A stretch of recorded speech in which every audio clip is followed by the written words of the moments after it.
Kalau jegal-jegalan itu pemainnya, kalau jegalnya motong striker, wasitnya harus segera tiup peluit, jangan dibiarkan.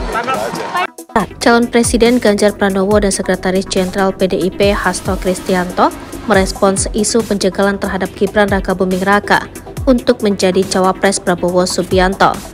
Hal itu disampaikan di sela-sela laga final Liga Kampung Soekarno Cup U17 di Stadion Utama Gelora Bung Karno, Jakarta, Jumat 3 November 2023 malam.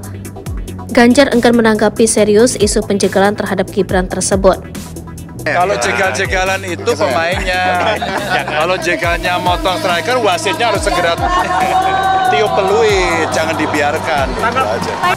Pernyataan senada diungkap Hasto Kristianto. Hasto mengibaratkan isu penjegalan terhadap Gibran seperti permainan sepak bola.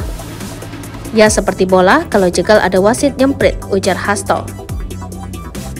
Lebih lanjut, Hasto membahas soal dugaan pelanggaran etik Mahkamah Konstitusi. Seperti diberitakan, Hakim Konstitusi diduga telah melanggar kode etik setelah mengabulkan putusan batas usia Capres-Cawapres. Menurut Hasto, dugaan pelanggaran etik Hakim MK memang harus diselidiki lebih lanjut. Ia pun mempercayakan dugaan kasus itu kepada Majelis Kehormatan MK.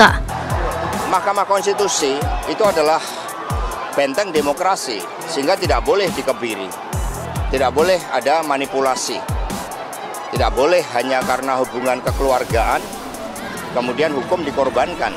Maka kami percayakan sepenuhnya pada Mahkamah Etik untuk mengambil keputusan terbaik demi keadilan. Sementara itu, Gibran kini didesak mundur dari PDIP setelah ia resmi dideklarasikan sebagai cawapres Prabowo Subianto.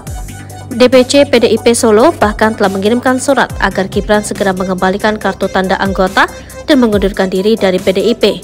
Surat tersebut ditandatangani Ketua DPC PDIP Solo FX Hadi Rudiatmo dan Sekretaris DPC PDIP Solo Teguh Prakosa.